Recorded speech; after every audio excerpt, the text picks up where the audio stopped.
Boiro vivía onte domingo un multitudinario Día da Bici.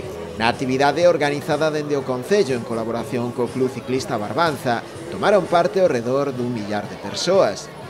Dende as 10 da mañá a Praza de Galicia foise ateigando de participantes que non querían perderse esta cita, todo un clásico xa na localidade. A cita estaba aberta a maiores de 6 anos. O único requisito para poder participar nela era dispoñer de bicicleta e tamén de casco. Ás 11, con puntualidade británica, deuse saída á ruta, de dificultade baixa, que percorreu diferentes puntos do Concello, como é o caso de Escarabote, Cabo de Cruz ou Abanqueiro, para poñer rumbo de novo á Praza de Galicia, saída e meta do percorrido.